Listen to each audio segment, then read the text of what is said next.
Ilara had always known that she was different from the other elf women in her family. While her sisters spent their days in the crystal forests of their homeworld, tending to ancient trees and singing the old songs of her people, Ilara looked up at the night sky and wondered what lay beyond the stars. When she was just 16 years old, she made a choice that shocked her entire family. She would leave the forest.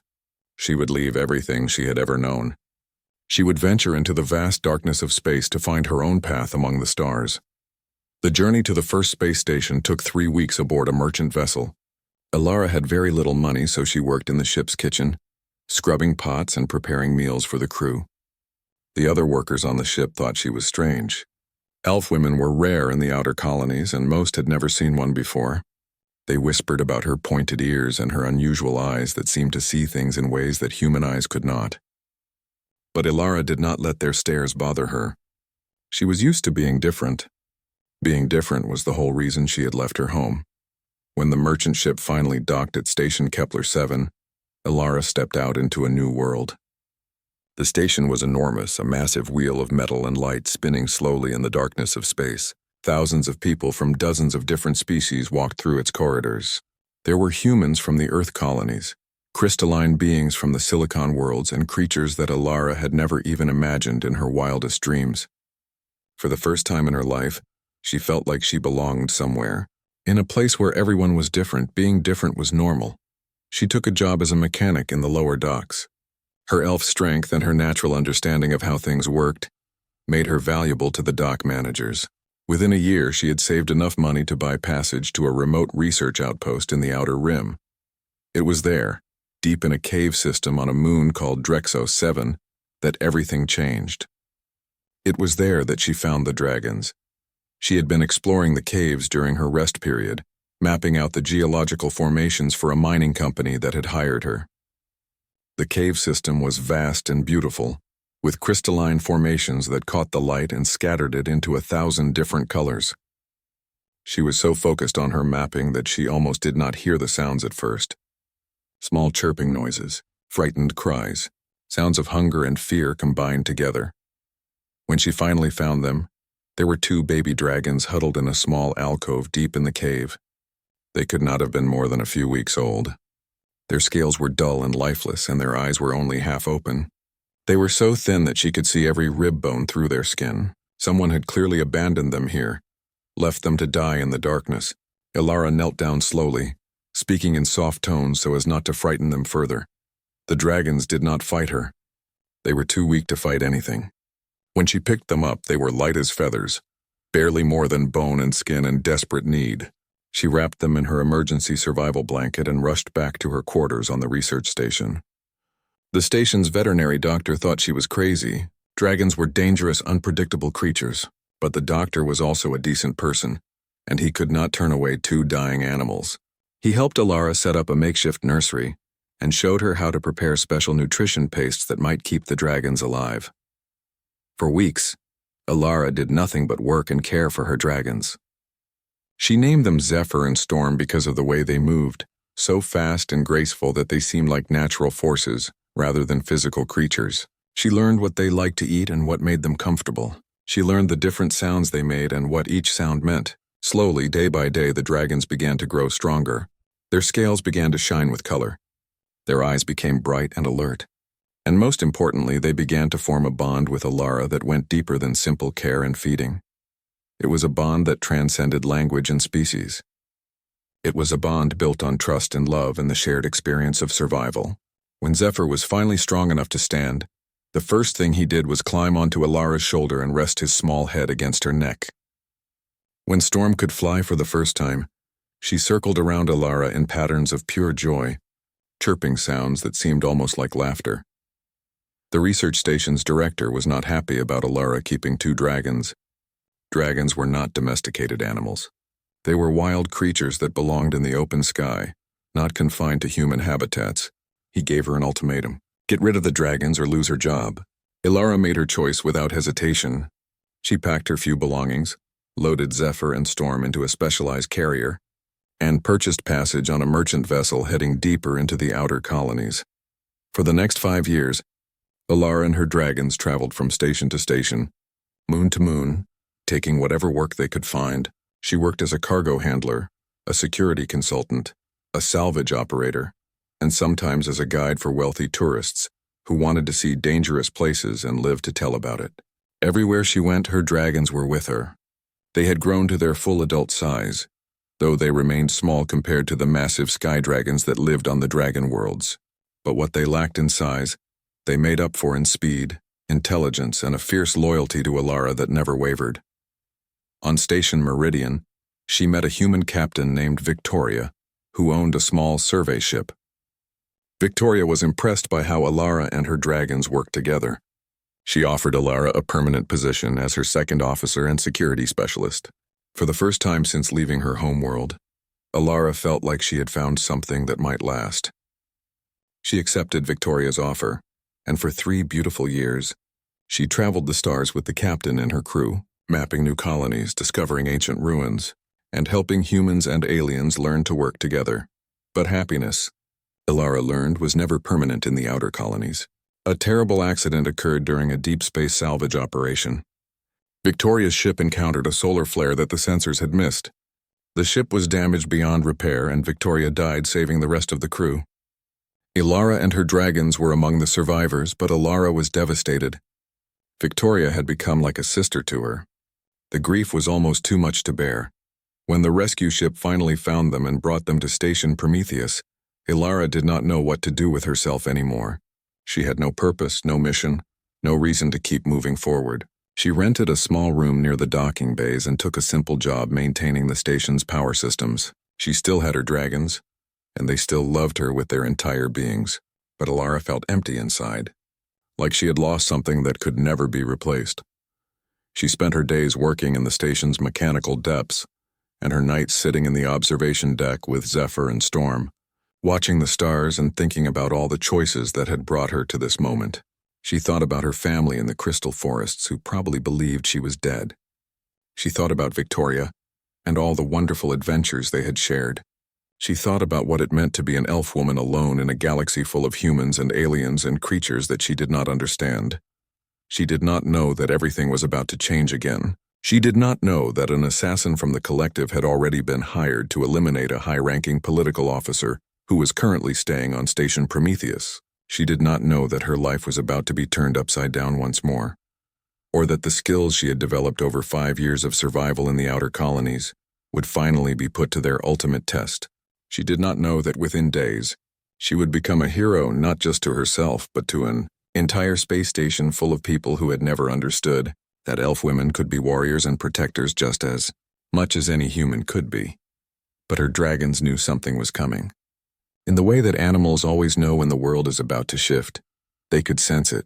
That night, as Alara sat in the observation deck, Zephyr and Storm remained unusually alert, their eyes tracking shadows and movements in the darkness. They pressed closer to her than they usually did, as if they were trying to protect her from something they could see but could not yet name. Alara stroked their scales and whispered reassurances to them, not knowing that within hours she would need all the strength and courage she had ever possessed. The alarm on Station Prometheus sounded at exactly 2 in the morning on a Tuesday. The station's clock measured time by Earth standards, even though there was no sun to mark days or nights in the depths of space. Alara was sleeping in her small room when the sound jolted her awake. The emergency alarm was a noise that every resident of a space station learned to fear. It meant danger. It meant something was wrong with the station's systems or the people who lived aboard it. She dressed quickly and grabbed a communication device from her bedside table. Already, emergency messages were coming through the station's communication network. There had been a breach in the lower maintenance sections. Something had gotten aboard the station through the cargo airlocks. The station's security forces were responding, but the intruder was moving fast through the corridors, heading toward the central hub where most of the station's vital systems were located. Zephyr and Storm were already awake and alert. They had been sleeping on either side of Alara's bed, as they did every night, and they had felt the vibrations from the alarm before the sound had even reached human ears. The dragons were moving back and forth across the small room, their tails lashing with nervous energy. They could sense that something bad was happening. Animals always knew when danger was close. Alara made a decision without thinking about it too much. She was not an official member of the station's security force. She had no authority to get involved in station emergencies, but she also knew that her dragons could do things that no human security officer could do. They could move through tight spaces. They could see in the darkness. They could track scents that human noses could not detect. And most importantly, they would fight to protect her and anything she asked them to protect. She pulled on her work boots and fastened her tool belt around her waist. In one of the pouches, she kept a small plasma cutter that she used for maintenance work. It was not exactly a weapon, but it could cut through things quickly if she needed it to. She also had a small medical kit and a communication headset that was connected to the station's security channel. She had earned the right to wear a security headset during her time as a cargo handler. When she had occasionally helped out during emergencies, Ilara made her way to the lower corridors where the breach had been reported. The station's hallways were dimly lit at this hour, with only emergency lighting casting everything in a faint red glow. Most of the residents were still asleep, unaware of the crisis that was unfolding around them. As she walked, she could hear Zephyr and Storm moving beside her, their claws clicking softly against the metal floor. The dragon's senses were already fully engaged, searching for any trace of the intruder. When they reached the maintenance section, she found the first of the security officers. He was slumped against the wall, unconscious but still breathing. There was no obvious injury on his body, which meant he had probably been hit with some kind of stun weapon. She checked his pulse and found it strong and steady. He would wake up with a bad headache, but he would be okay. The intruder's trail was easy to follow. There were scorch marks on the walls where some kind of energy weapon had been fired. There was a door that had been blown open by something with tremendous force. And there was a smell in the air, acrid and chemical, like nothing Ilara had ever encountered before. Zephyr and Storm hissed at the smell. They did not like it.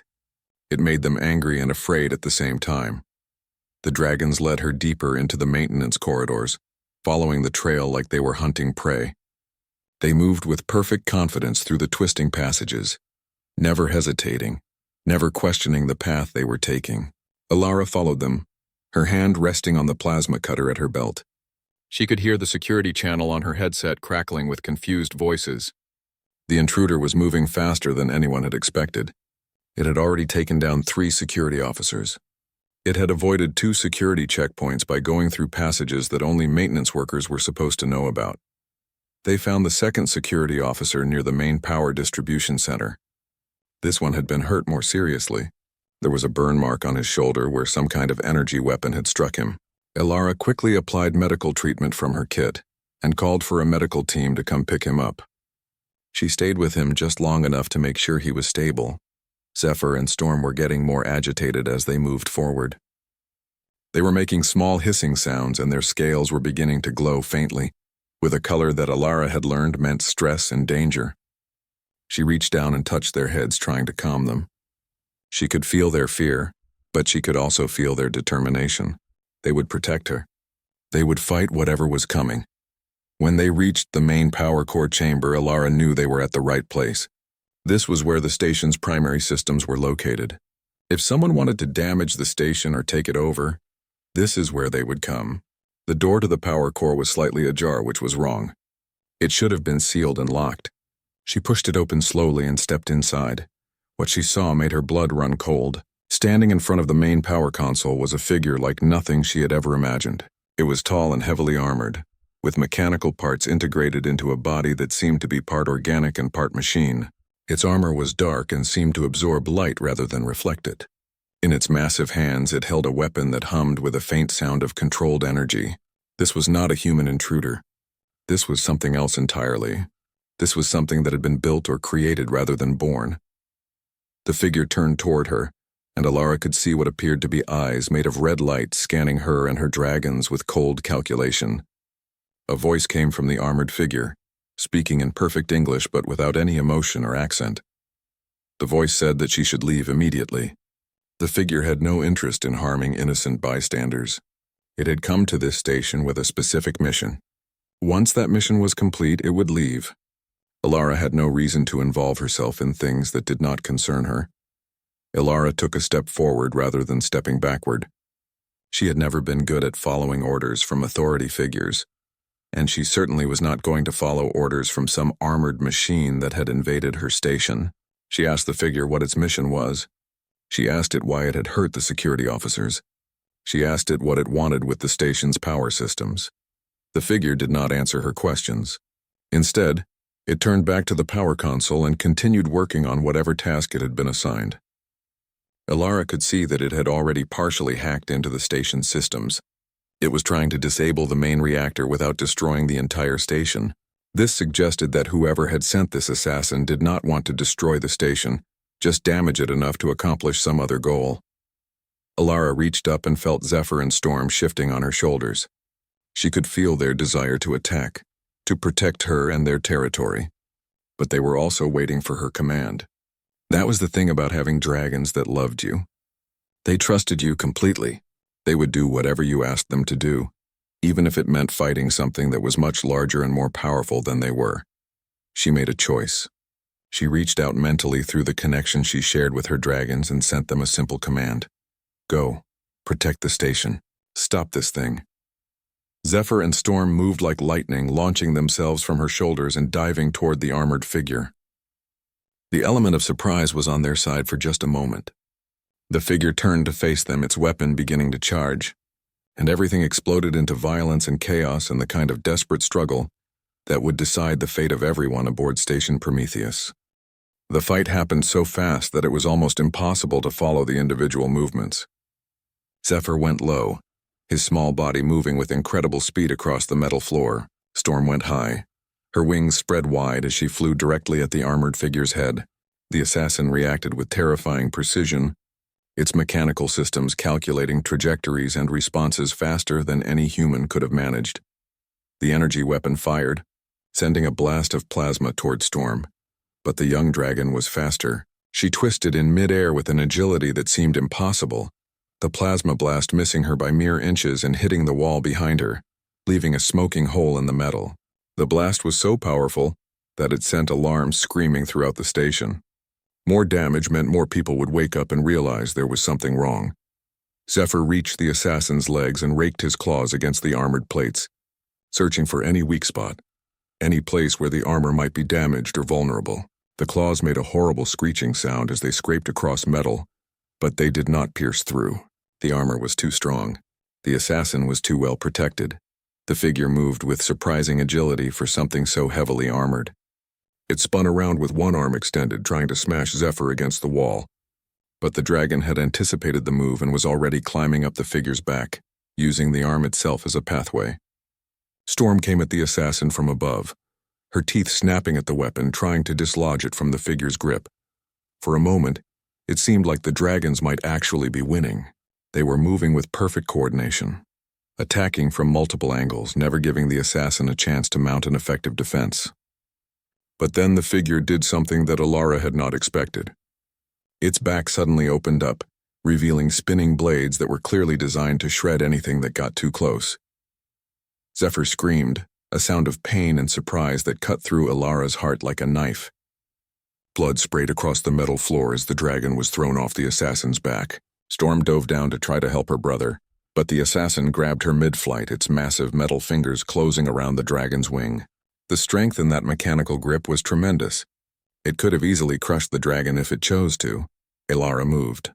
She did not think about what she was doing. She did not calculate whether it was a good idea or a smart choice. She simply moved because her dragons were in danger and they needed her.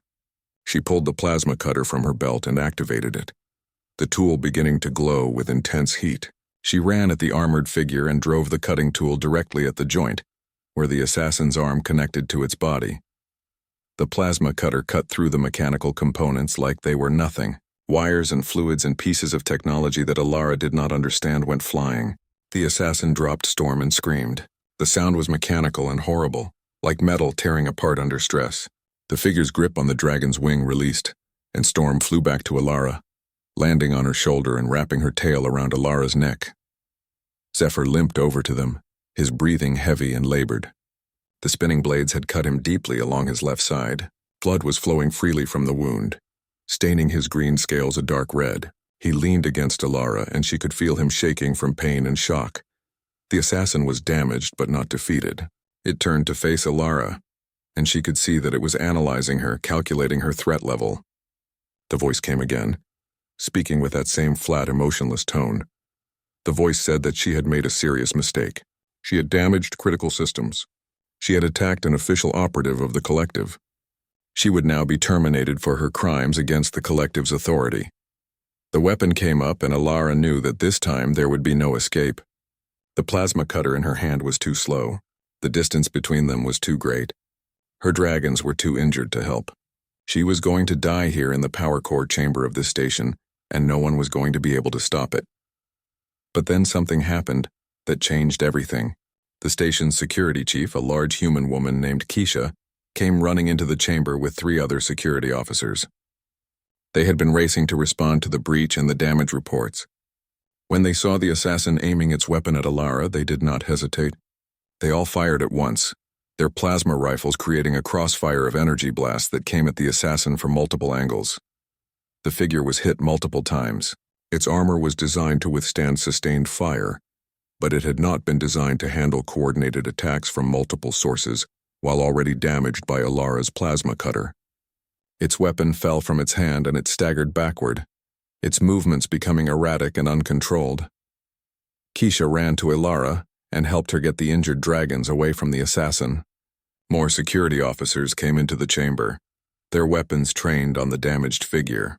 The assassin seemed to realize that it had failed. In a last desperate attempt, it triggered something on its chest panel. Explosives, probably. Designed to destroy itself and any evidence of its mission, but nothing happened. The explosives failed to detonate. The figure tried to move toward them one more time, its mechanical systems struggling against the damage that had been inflicted on them. Then it simply stopped. Its systems crashed. Its armor went dark. It fell to the ground like a puppet with cut strings, no longer a threat to anyone. There was a moment of silence in the power core chamber. The only sound was the heavy breathing of all the people and dragons who had just survived something that none of them had fully understood, until it was over. Security officers kept their weapons trained on the fallen assassin, but it was clear that the danger had passed. Keisha looked at Alara with an expression that was difficult to read. There was respect there and also shock and also a kind of understanding that something significant had just happened.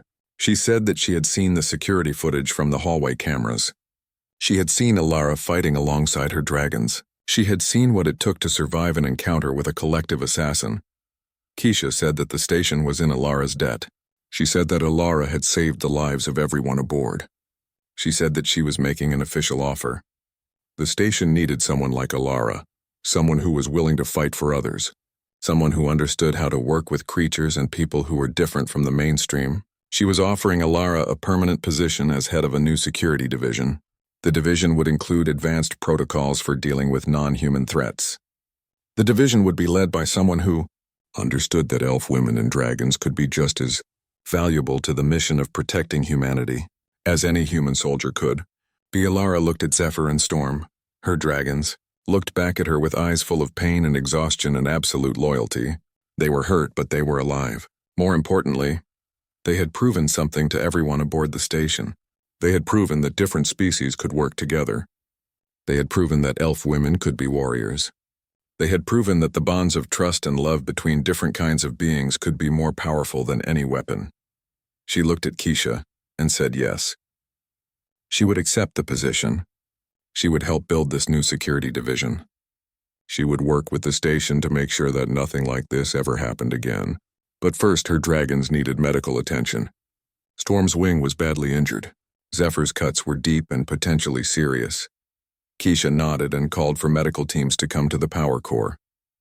As they carried Zephyr and Storm out of the chamber on medical stretchers, Alara walked beside them, holding their claws and whispering soft words of encouragement. She had found her purpose again. She had found her reason to keep fighting. She had found her place in this vast and complicated universe.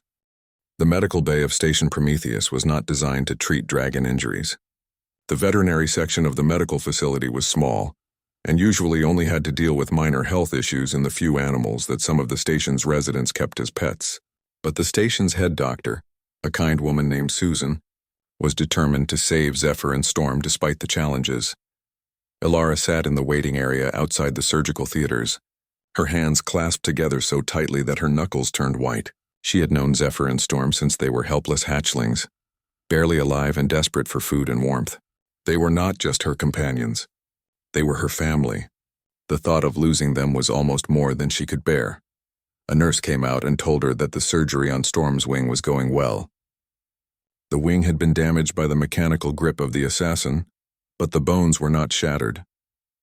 With proper treatment, Storm would fly again. She might have some permanent scarring on the wing membrane, but she would be able to move and fight just like before. The news was good enough to bring tears to Alara's eyes, but Zephyr's condition was more serious. The spinning blades had cut deep into the dragon's body. One of the cuts had come dangerously close to his heart. Susan was working to repair the internal damage and make sure there were no infections. Dragons had strong immune systems, but an infection in this kind of injury could still be fatal. Ilara would just have to wait and hope that her dragon's natural strength would be enough to pull him through. While Ilara waited, Keisha came to find her. The security chief sat down beside her and said that they needed to talk about what had happened in the power core. She said that her security teams had been investigating the assassin and trying to figure out who it was and who had sent it. The collective did not usually take contracts from people within human space. There was typically not enough profit in it. So someone powerful had paid a lot of money to get a collective assassin to Station Prometheus. Keisha said that they had discovered that the station had been hosting a special guest for the past few days. A political figure from one of the Earth colony worlds. Someone important enough to have powerful enemies. Someone important enough that those enemies would pay for an assassination attempt to be made. The assassin had been sent to kill this political figure, but it had decided to destroy the station's power systems first, to create chaos and confusion. Alara asked if the political figure was safe. She asked if the assassination attempt had failed because of what she and her dragons had done. Keisha smiled and said yes, the political figure was safe and unaware of how close they had come to death. Because Ilara had stopped the assassin before it could complete its mission, the station was still functioning normally. The political figure would leave the station in a few days and then the threat would pass. But Keisha also said that there was something else that Alara should know. The collective would not be happy that one of its assassins had been defeated and destroyed. The collective had a reputation for retribution. They did not let people who opposed them go unpunished. Ilara had made herself a target by stopping the assassin. There would probably be other attempts. There might be bounties placed on her head. She needed to understand the risk she had taken. Ilara had already thought about this. She had grown up in the outer colonies.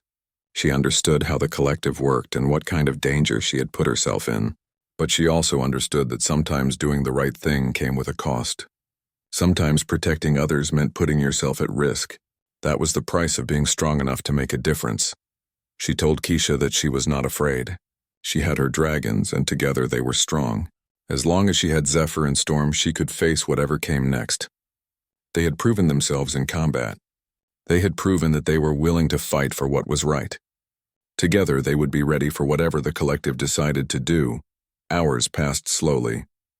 The medical bay was full of activity as doctors and nurses worked on other patients and monitored equipment and made careful notes in their computers. Ilara tried to rest, but her mind kept going back to the moment when the spinning blades had caught Zephyr. When she had heard her dragon cry out in pain, she tried to block out the memory, but it kept returning. Finally, Susan came out of the surgical theater where Zephyr had been undergoing treatment. She was wearing surgical gloves that were stained with blood. She looked tired but determined.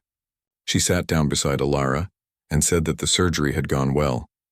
The cuts had been deep, but they had not hit any vital organs. Zephyr had lost a lot of blood, but the dragon's natural healing abilities were already starting to work. With rest and good nutrition and careful monitoring, he should make a full recovery.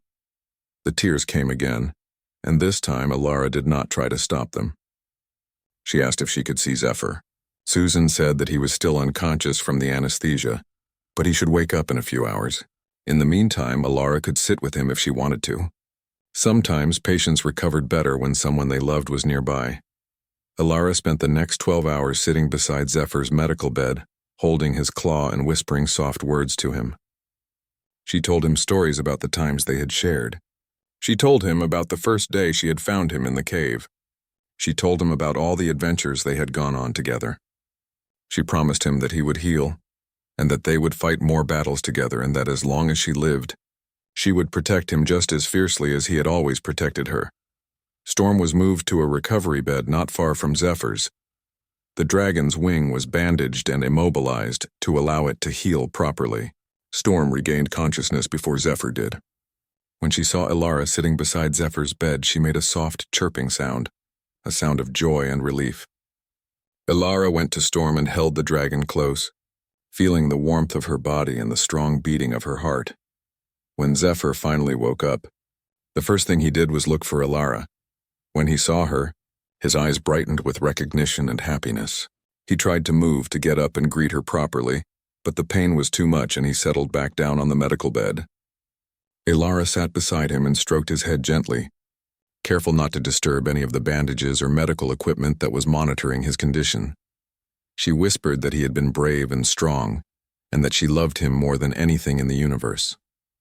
She whispered that the danger had passed and that he could rest now and heal. She whispered that when he was better, they would face whatever came next together, because that was what dragons and their bonded humans did. They stood together against the darkness. Over the next few days, Zephyr and Storm recovered remarkably quickly. The natural healing abilities of dragons were impressive. Wounds that would have taken weeks to heal on a human body started to close within days. Storm's wing regained most of its mobility. Zephyr's cuts began to form into scars that would eventually fade away. The doctors were amazed by how fast the dragons healed. But Ilara was not surprised. Dragons were remarkable creatures, and her dragons were even more remarkable than most.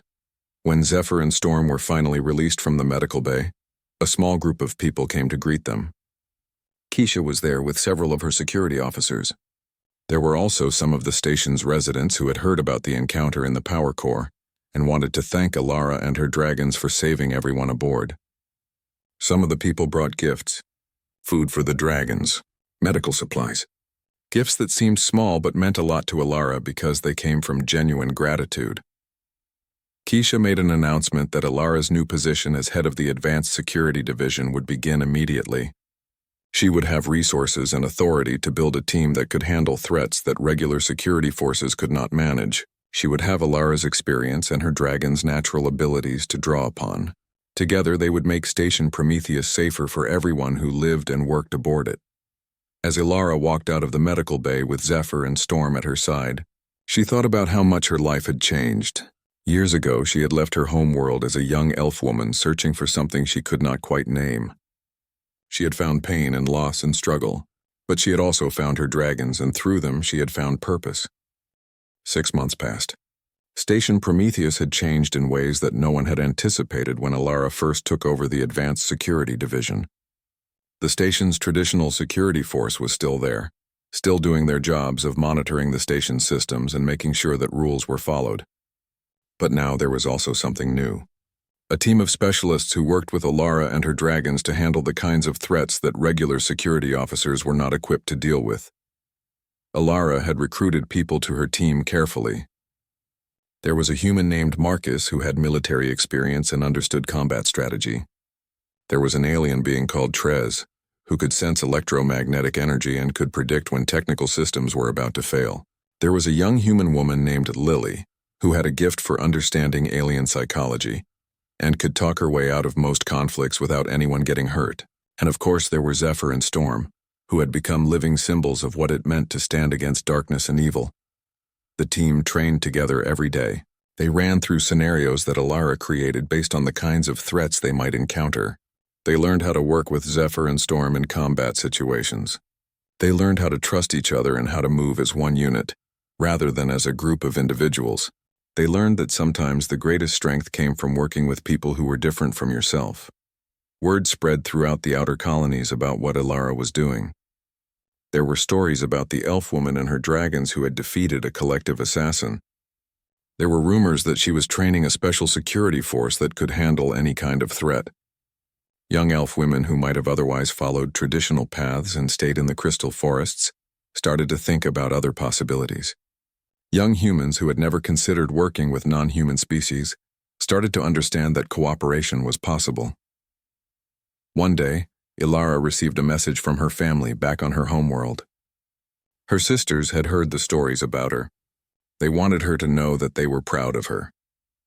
They wanted her to know that she had not disappeared into the stars and been lost. She had become something greater than any of them had imagined. The message was short and simple, but it meant everything to Alara. For years she had felt like she had abandoned her family by leaving home. Now she realized that she had never abandoned them. She had just taken what they had taught her and applied it in ways they could not have expected. Alara wrote back to her family. She told them about her dragons and about the people she had come to care for on Station Prometheus. She told them that the elf woman's gift for understanding natural systems and living things had served her well even among the metal and machinery of space stations. She told them that she had found her place in the universe and that she was happy. She told them that one day, when she had the time and the resources, she would bring Zephyr and Storm back to the Crystal Forest and they could see for themselves what she had built. The months passed, and Alara's reputation grew. The collective did make some moves against her as she had expected. There were attempts to sabotage her security protocols. There was a bounty placed on her head, but each threat was met and countered by her team. Each attempt on her life was defended against successfully, and each victory made her position on the station stronger and her purpose clearer. She worked with the station's administration to create new policies that would allow people from different species to work together more effectively. She helped establish programs where young people from different worlds could come to train in interspecies cooperation. She became known not just as a security officer, but as a diplomat and a bridge between different kinds of beings. One evening, Alara stood in the observation deck looking out at the stars with Zephyr and Storm at her side. The dragons had fully recovered from their injuries. Storm's wing was as strong as it had ever been. Zephyr's scars had faded to barely noticeable marks against his scales. They were magnificent creatures, beautiful and powerful and utterly loyal to the woman who had found them dying in a cave and had given them a reason to live. Keisha found her there and stood silently for a moment before speaking. She said that she had wanted to let Alara know that the station's board of directors had voted on something. They wanted to officially recognize the Advanced Security Division as part of the station's permanent structure. More than that, they wanted to offer Alara a promotion. She would become the station's director of interspecies relations and security. She would have even more authority and resources to continue the work she had started. Alara was surprised by the offer. She had not expected to rise so quickly through the ranks of station administration. She told Keisha that she needed to think about it. She needed to talk to her dragons about it. She needed to make sure that any path she chose was one that all three of them would want to walk together. Keisha smiled and said that she understood. She said that was exactly why Alara was the right person for the job. She understood that decisions made only by yourself were never as good as decisions made with the people you cared about. She understood that strength came from partnership rather than from individual power. That night, Alara sat with Zephyr and Storm in her quarters and told them about the offer. She told them about what it would mean if she accepted the position. There would be more responsibility. There would be more time spent in meetings and dealing with political issues rather than physical security work. But there would also be the opportunity to help more beings understand that cooperation between different species was possible. There would be the chance to create lasting change in how humans and aliens work together. Zephyr and Storm looked at each other, and Alara could see understanding pass between them. Then they both looked at her, and they both made soft chirping sounds that she had learned meant yes and support and whatever you decide, we are with you. They pressed themselves against her, and she felt the familiar warmth of their scales and the steady beating of their hearts. She made her decision. The next morning, she told Keisha and the board of directors that she would accept the promotion. She would become the director of interspecies relations and security. She would continue to build on the work she had started. She would show everyone aboard Station Prometheus and, eventually everyone in the outer colonies, that beings from different species could work together to create something better than any of them could create. Alone, years passed. The Advanced Security Division that Alara had created became a model for other stations throughout the outer colonies. Young elf women and other non-human beings started seeking positions in security and diplomacy. Young humans started signing up for interspecies cooperation training programs. The boundaries between different kinds of beings began to blur. Understanding replaced fear. Cooperation replaced isolation. Alara became famous throughout the outer colonies. There were statues erected in her honor.